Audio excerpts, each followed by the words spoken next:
जब बोटमा चाहिँ यो फलहरू 50% जति यसरी फुट्न थालेपछि अब मेकाडेमिया नट टिप्नको लागि चाहिँ योग्य भयो भन्ने कुरा जानेर हामीले चाहिँ यो फललाई टिप्नुपर्छ।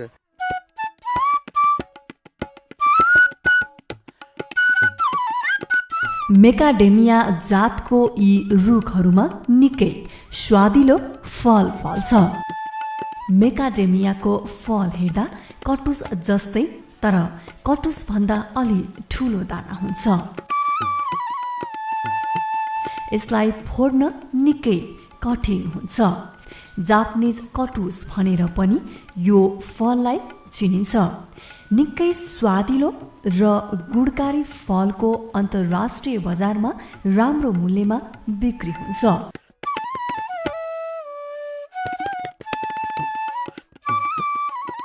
यो खाँदाफेरिमा असाध्यै स्वादिलो, यसको बास्ना असाध्यै मिठो र यसको चाहिँ विभिन्न उद्योगहरूमा चकलेट उद्योग, क्यान्डी उद्योग र आइसक्रिम उद्योगहरूमा पनि प्रयोग गर्न सकिने। यो चाहिँ 1-2 वर्ष राख्दा पनि सुरक्षित मुसाबाट जोगाएर राखेको भनेदेखि यसलाई सुरक्षित राख्दा पनि नबिग्रिने। मेकाडेमियाको फलबाट तेल, बटर आदि निकाल्न सकिन्छ। नेपाली बजारमा यसको मूल्य 300 रुपैयाँ किलोबाट सुरु हुन्छ।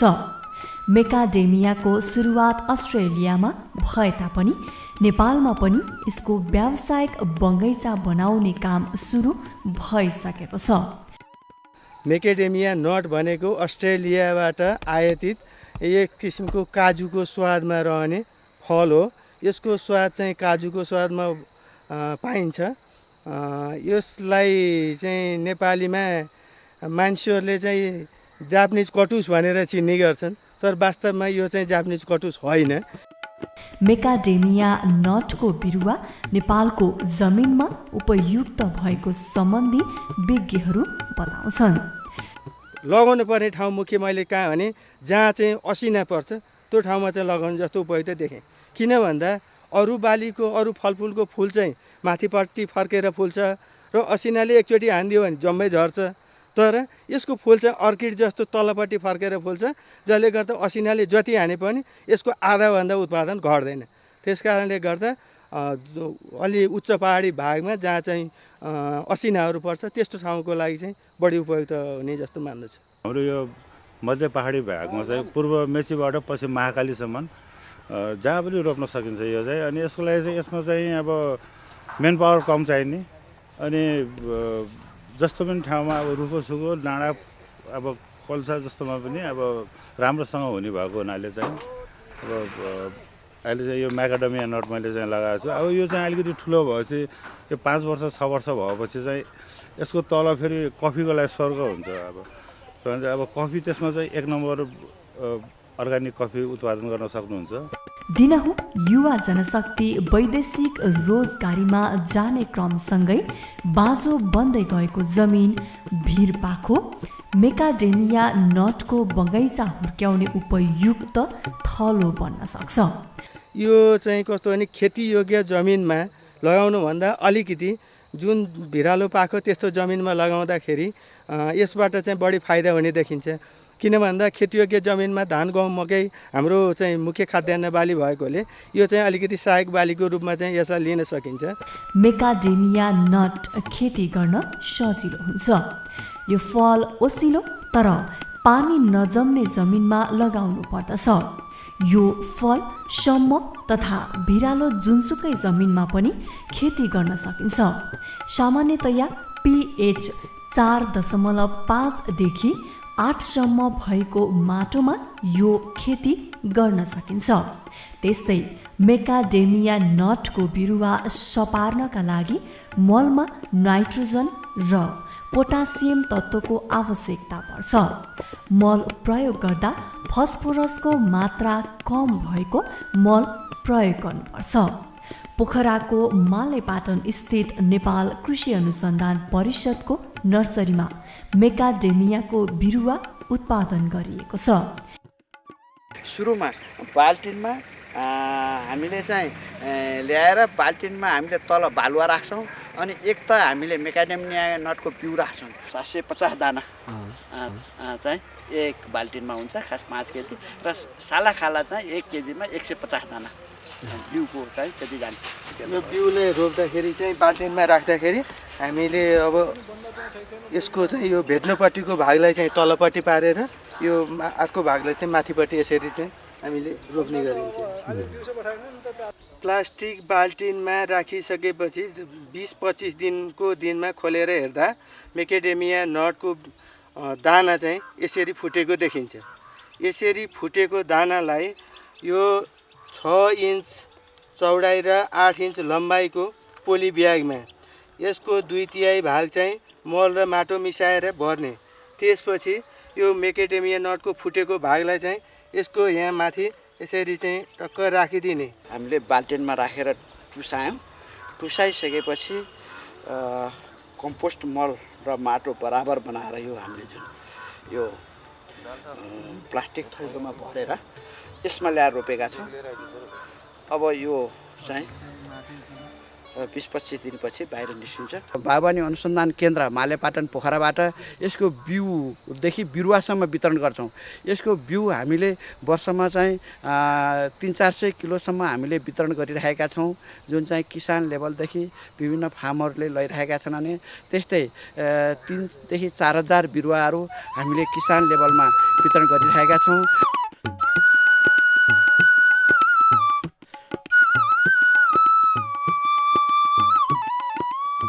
निजी कम्पनीहरूले पनि मेकाडेमियाको नर्सरी बनाएर बिक्री वितरण सुरु गरिसकेका छन्। गएको साल चाहिँ मैले बेर्ना उत्पादन गरेको थिएँ। त्यसले चाहिँ अब गोर्खातिर पनि गएछ, तनहुमा अब कतै 50 कतै 100, बिरेठाटी साइडमा यो काँडे साइडतिर पनि अब यो तनहुतिर भनौँ अब यो कास्कीको भेगमै अब त्यहाँनिर पनि अब किसानहरूले चाहिँ 50वटा कसले 100वटाबाट सुरु गरिरहेछ अहिले। कृषि अनुसन्धान परिषदको नर्सरीबाट बिरुवा लगेर स्याङ्जाका केही किसानले यस फलको उत्पादन सुरु गरेका छन्। स्याङ्जा राङबाङका अशोक कुमार गुरुङले पनि यस फलको खेती गरेका छन्। यो म्याकाडेमिया नटको बिरुवा यही कृषि अनुसन्धान केन्द्र पोखराबाटै लगेर यो 2054 सालमा 15वटा बोट लगाएकोमा त्यसले अहिले चाहिँ उत्पादन दिइराखेको छ। त्यतिखेर मैले 5,000को बेचेँ पहिलो वर्ष। दोस्रो वर्ष त्यही उत्पादन त्यति नै हो, तर चाहिँ 9,000मा बेचेँ। त्यसपछि 12,000मा बेचेँ तेस्रो वर्षमा। चौथो वर्ष मैले 19,000मा बेचेँ। पाँचौँ वर्षमा मैले 35,000को बेचेँ र छैटौँ वर्षमा मैले 46,000को बेचेँ। उनले आफ्नो 25 रोपनी जमिनमा थप 200 बिरुवा लगाएका छन्। अरू 100-200 बिरुवा पनि थप गर्ने विचार गरेका छन्। यसैमा आकर्षण बढेको हुनाले मैले लगभग 200 बिरुवा फेरि यहीँको उत्पादनको बिरुवा लगेर मैले राङभाङ एक स्याङ्जामा चाहिँ लगाएको छु। एउटा म्याकाडेमिया चाहिँ बनाउने यो 25 रोपनी जग्गा छ मेरो त्यहाँ। सुरुमा प्राविधिक ज्ञानको कमीका कारण बाक्लो रोपिएको थियो, तर अहिले उनलाई यसको खेती सम्बन्धी थप जानकारी प्राप्त भयो। व्यावसायिक रूपमा यस फलको खेती गर्न नर्सरी पनि राखिएको छ।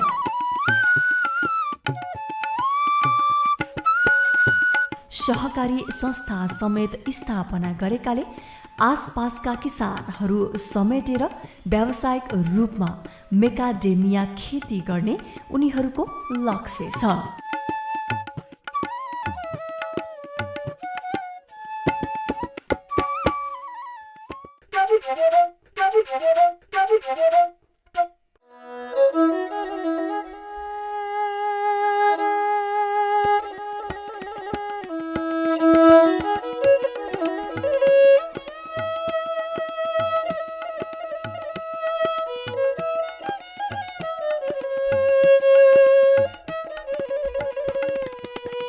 जस्तो अहिले मैले आज भन्नुपर्दाखेरि चाहिँ यहाँहरूसम्म चाहिँ कसरी आधुनिक प्लास्टिक घरभित्र बेमौसमी गोलभेडा खेती गर्ने र व्यावसायिक रूपमा यसलाई चाहिँ खेती गर्दा झेल्नुपर्ने अप्ठ्यारो परिस्थितिहरूको बारेमा र के गर्दाखेरि चाहिँ हामीले यसबाट मुनाफा लिन सक्छौँ र मेरो अनुभवको कुराहरू मैले आज यहाँहरूलाई बताउन गइरहेको छु।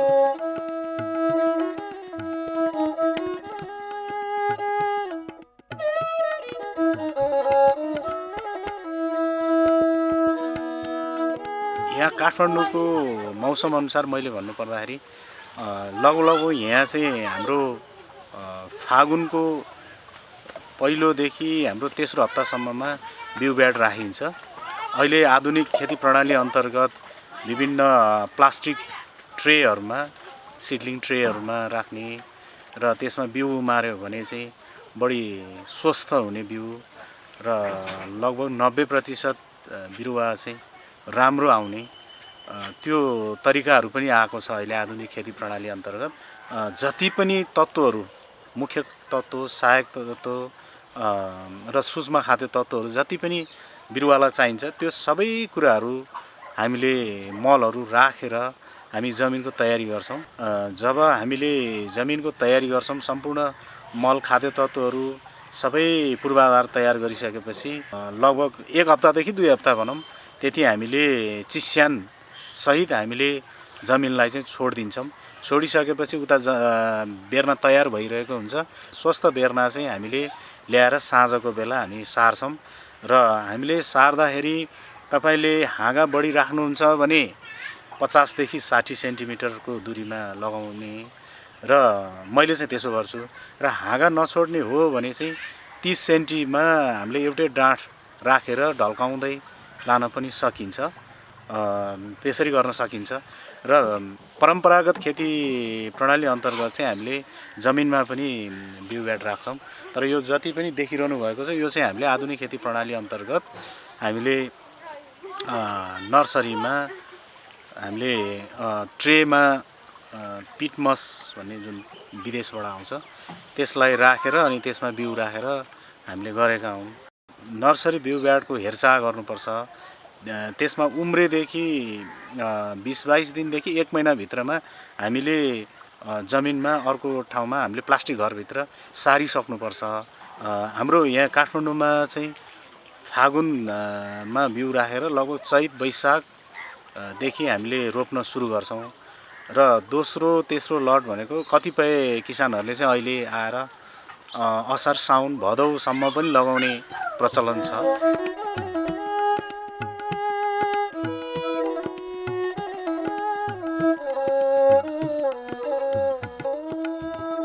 अनि सारेदेखि हामीले 1 महिनाको अवधिमा जति पनि यो फुल फुल्नुभन्दा अगाडिको स्टेज हुन्छ त्यसमा निकै नै ध्यान दिनुपर्ने हुन्छ।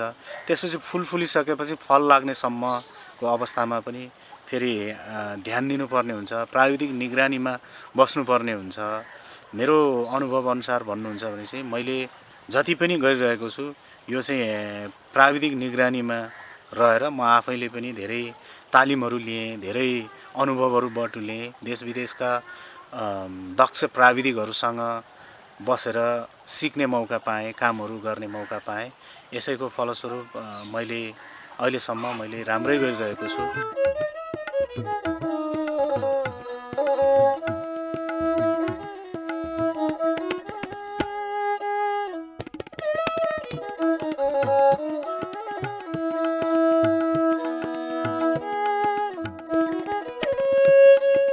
बाँसको प्लास्टिक घर बनाउँदाखेरि चौडाइ 5 मिटरको र लम्बाइ आवश्यकता अनुसारको हामी बनाउँछौँ। त्यो पनि हामीले बढीमा 30 मिटर नत्र भने 15 देखि 20 मिटरको हामीले स्ट्यान्डर्ड साइज मान्छौँ र त्यसमा खेती गर्दाखेरि हामीले ड्याङको साइज भनेको 1 मिटर 10 सेन्टिको लिन्छु मैले र त्यसमा 3 ड्याङ हुन्छ।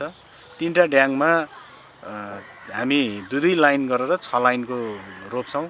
त्यसमा कुनै बेला चाहिँ भैँमा सुताएर सिङ्गल ब्रान्च पनि भनिन्छ अहिले, जुन एउटा मात्र डाँठ राख्ने चलन पनि छ र हामीले बढीमा 2टा राख्ने चलन पनि छ। अहिले पहिला जस्तो धेरै 4वटा 6वटा त्यस्तो राख्दाखेरि चाहिँ खाद्य तत्त्वको अभाव र रोग किराहरू बढी लाग्न सक्ने र धेरै कुराहरू समस्याहरू हुने हुनाले हामीले चाहिँ अहिले समय सापेक्ष आधुनिक खेती प्रणाली अन्तर्गत पनि हामीले धेरै कुराहरू हामीले सिक्न सक्छौँ। त्यसले सहज हुन्छ, समयको बचत हुन्छ। तपाईहरुले पनि देखिरहनु भएको होला यहाँ मल्चिङ प्लास्टिक जुन छापो भनिन्छ त्यो हामीले प्रयोग गरेका छौँ। त्यसको पनि धेरै फाइदा छ। अनि त्यसपछि आएर हामीले चाहिँ नियमित कीटनाशक विषादी र रोग ढुसीनाशक विषादीहरू जुन डडुवा भन्छौँ, पाउडर मिल्डु, डाउनी मिल्डु, विभिन्न रोगहरू हुन्छ त्यो कुन कुन लाग्न सक्छ, के हुन्छ त्यो सावधानीपूर्वक हामीले चाहिँ लाग्नु अगाडि नै सावधानीका लागि र त्यसको सुरक्षात्मक विषादीहरू हामी प्रयोग गर्छौँ। फार्म व्यवस्थापनमै ध्यान दियौँ भने धेरै कुराहरूको खर्चको बचत हुन्छ र रोग किराहरू लाग्न पाउँदैन। रोग किरा लाग्न नपाएपछि घातक र कडा विषादीहरू र महँगो विषादीहरू चलाउनु पर्दैन। पहिलो चाहिँ फार्म व्यवस्थापनमा अति ध्यान दिनु जरुरी छ।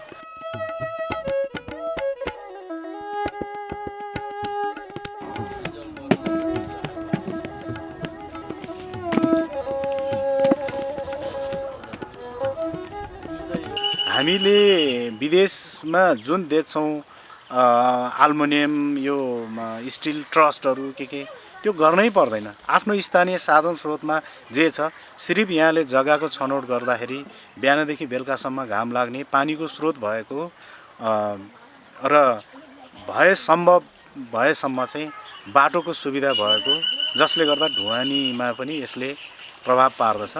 यी कुराहरूलाई ध्यान दियो भने चुनौती पक्कै पनि छ, तर हामीले बजारमा जे देख्यो त्यो सबै कुराहरू चाहिँ त्यसमा हाल्छु भनेर सबै कुराहरू किन्न थाल्यौँ भने चाहिँ लागत बढ्न जान्छ र त्यसले गर्दाखेरि बजार भाउ कम हुँदाखेरि आफ्नो पाउनुपर्ने कृषि उपजको जुन गोलभेडाको हामीले टिप्छौँ त्यो चाहिँ बजारमा जाँदाखेरि कम मूल्यमा दिँदाखेरि चाहिँ हामीलाई घाटा हुन्छ। त्यही भएर लागत पनि घटाउनु पर्ने हुन्छ। जैविक विषादीहरू बनाउने गर्दाखेरि पनि लागतमा लगभग 50% लागत चाहिँ हाम्रो कम हुन आउँछ र यो गरेपछि हामीले बेच्ने कृषि उपज जुन छ तरकारीहरू जति हामीले बेच्छौँ त्यसमा हाम्रो भाउ घटेको भए पनि हामीलाई चाहिँ त्यति घाटा लाग्दैन मेरो अनुभवमा। त्यो भएर म अहिलेसम्म चाहिँ मेरो व्यावसायिक तरकारी खेती मेरो सफल नै भएको छ। म सन्तुष्टि छु, किनभने जो पनि जति पनि नयाँ जो यो फिल्डमा आउन चाहनुहुन्छ तरकारी खेतीको लागि कृपया बुझेर आइदिनु होला, ज्ञान लिएर मात्रै आइदिनु होला। यो भनेको एउटा विज्ञान हो। यो खेतीलाई चाहिँ जस्तो पाए त्यस्तै तरिकाले चाहिँ आउने बित्तिकै सकिहालिन्छ नि भन्ने हिसाबले नगर्नु होला। अप्ठ्यारा परिस्थितिहरू आउँछन्, अवरोहहरू नआउने भन्ने हुँदैन। तैपनि हामीले कुन बेला के आउँछ भनेर सावधानीपूर्वक गऱ्यौँ भने तरकारी खेती व्यावसायिक रूपमा गर्न सकिन्छ नेपालमै।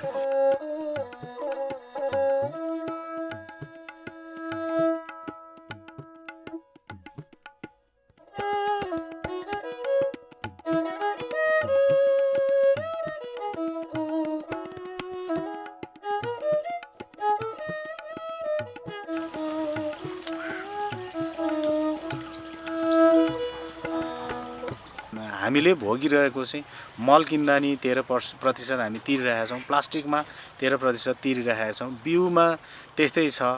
अब नेपालमा राम्रो खालको गुणस्तरीय बिउहरू पाइँदैन र आयातित बिउहरू राम्रो क्वालिटीको राम्रो गुणस्तरको बिउहरू हामीले लिँदाखेरि महँगो पर्न जान्छ र त्यसको चाहिँ सरकारले भ्याट मार्फतबाट चाहिँ हामीले तिर्नु परिरहेछ।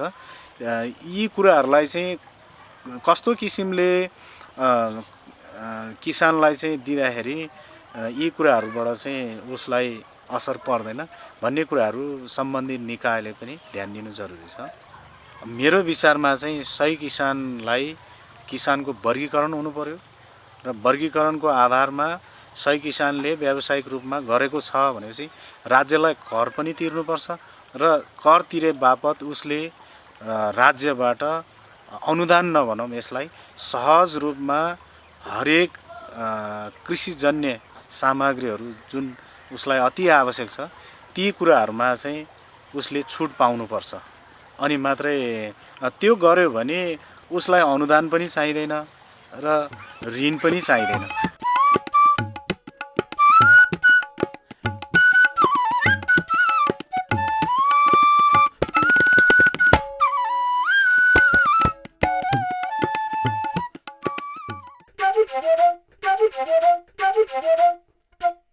2टा गाईबाट सुरु गरेँ।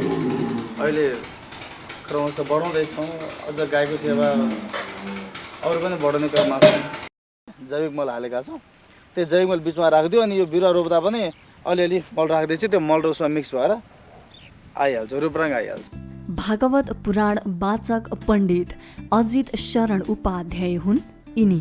भारतमा संस्कृत अध्ययन गरेर फर्केका पण्डित अजित शरण आजकल कामधेनु गौशाला प्राइभेट लिमिटेडको नामबाट फर्म नै सञ्चालन गरी गाई पाल्न थालेका छन्।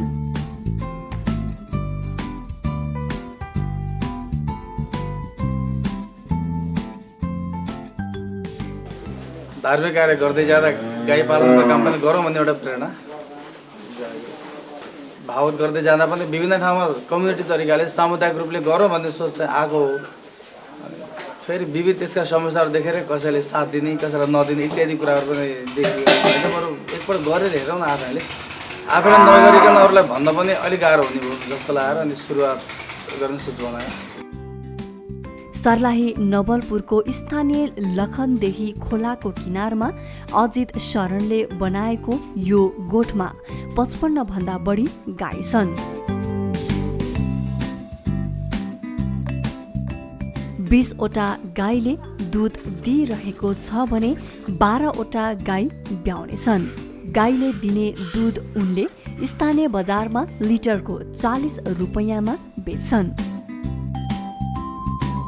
गाईलाई दाना खुवाउनु भन्दा हरियो घाँस खुवाउँदा बढी दुध दिने हुँदा अजित शरणले 8 बिगामा घाँस खेती गरेका छन्। यी गाईहरूको लागि भएर 3 बिगा जतिमा घाँसको व्यवस्थापन मिलाएको छ। अब यो जय घाँस भयो, यो जय घाँस, यो सबै जय घाँस देख्नुभएको यताको जय घाँस हो। यता नेपियर छ, त्यो पनि नेपियर हो। अरू डाले घाँस इपिलहरू छन् अनि कटर छ। अरू पनि नेपियरको लागि ड्रिपबाट हामीले नेपियर लगाउने भनेर यो जग्गाहरू तयारी गरिरहेका छौँ। अहिले यताको अवस्था यो। दुधबाट मात्र भन्दा पनि गाईको मल प्रयोग गरी अर्ग्यानिक तरकारी खेती गर्दा बढी फाइदा लिन सकिन्छ भनेर उनले अर्ग्यानिक तरकारी खेती सुरु गरेका हुन्। खालि बाँझो भएको जग्गालाई पानी सादा रूपले पानी पटाएर तरकारी लगाउँदा पनि अलि धेरै समयको नाश हुने अनि पानीले पनि अलि पर्याप्त गर्ने, फेरि झार पनि धेरै आउने, त्यो समस्या देखेर खोजी गर्दै जाँदा यो प्रविधि भेटियो। अहिले जे पनि मल्चिङ प्रविधिबाट गरेका छौँ, सन्तुष्टि नै छौँ। तर यसको राम्रो पक्ष चाहिँ के रहेछ भने यो मल्चिङले झार आउन दिँदो रहेनछ। झार आउन दिँदो रहेछ यसको एउटा राम्रो पक्ष थियो, जसले गर्दा जनको खर्च एकदमै जोगिने थियो। अर्को थोपा सिँचाइबाट चाहिँ ठाउँमा पानी परिदिने, त्यो पानी पटाएर हिँड्नु पनि नपर्ने, यसको एउटा राम्रो पक्ष त्यो रहेछ। अनि केही औषधि हाल्नु पऱ्यो भने पनि उतैबाट सिस्टम बनायो, औषधि हालिदियो त्यहीँ ड्रिपको माध्यमबाट पानी जान्छ, सरर जान्छ। अहिले यो थोपा सिँचाइको प्रविधिबाट यसलाई मल्चिङ ड्रिप सिँचाइ भन्छन्, यसलाई यो सिस्टमबाट चलेको छ अहिले। उनले आधुनिक प्रणालीबाट जमिनमा तरकारी खेती सुरु गरेका छन्। उनले करिब 10 कट्ठा जमिनमा तरकारी लगाएका छन्।